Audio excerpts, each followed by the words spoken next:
सावजी मटणावरून वादाची फोडणी पडली आहे। अन्न आणि औषध प्रशासन विभागाचे आयुक्त तुकाराम मुंढेंनी सावजी मटणासंदर्भात केलेल्या विधानावरून नवा वाद रंगलाय।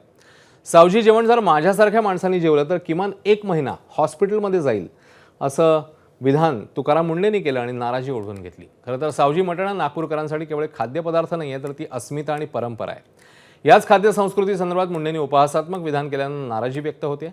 असं ऑइली फूड खाल्लं तर तुम्हाला हार्ट अटॅक येणार नाही तर दुसरं काय होणार असं म्हणत मुंढेंनी खाण्याच्या सवयी बदलाव्यात असा सल्ला दिला।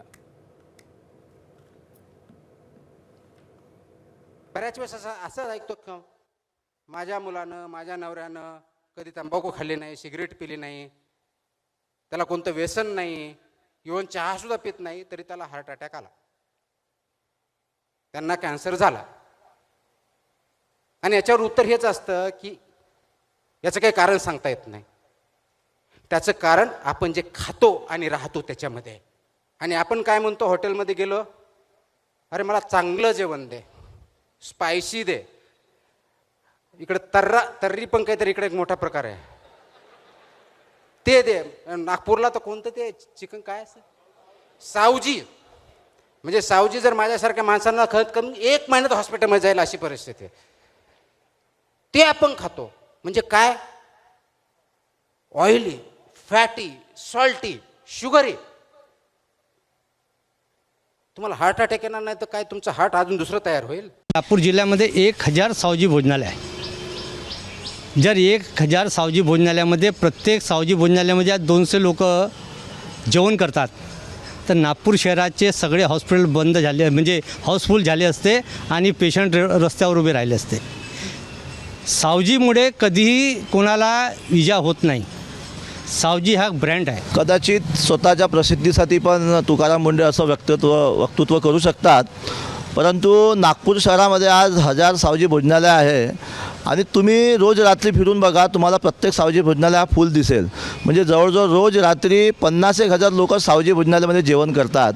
समजा जर आमच्या मसालामध्ये कुठेतरी त्रुटी असतात किंवा आमचा मसाला जर हा खराब असतो तर आज हे 50,000 लोक जे रोज जेवण करतात तर कितीतरी लोक याच्यामधले हे हॉस्पिटलमध्ये राहिले असते। एक तर मी तुकाराम मुंढे साहेबाच्या घरी येऊन भाजी बनवून दाखवतो किंवा त्यांनी आमच्या घरी येऊन भाजी खावी, म्हणून मी सावजी या नात्याने त्यांचा निषेध करतो। सावजी ही भाजी पुन्हा त्यांच्या या वक्तव्यामुळे सावजी समाजाचा घात होऊ शकतो म्हणून मी तुकाराम साहेबाचा निषेध करतो।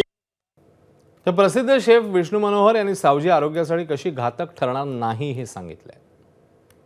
आपण बघतो तर सावजी म्हणजे खूप जहाल तिखट केलं आणि खूप तेल टाकलं म्हणजे सावजी झालं असं तसं नसतं। जी प्रोसेस ओरिजिनल आहे तशा पद्धतीने जर तुम्ही सावजी खाल्लं किंवा बनवलं तर ते जळजळ होणं जो प्रकार असतो तो त्याच्यामध्ये होत नाही आणि एक छान निगुतनी करण्याची प्रोसेस आहे आणि मला वाटतं त्याला जर तुम्ही फॉलो केलं तर सावजी तुमचं नक्की छान होईल आणि तुम्ही सावजीच्या प्रेमात पडाल। तर वारंवार सावजीसारखं चमचमीत रोज खाल्लं तर ते शरीरासाठी किती घातक ठरू शकतं याबद्दल आहार तज्ञांनी माहिती दिली।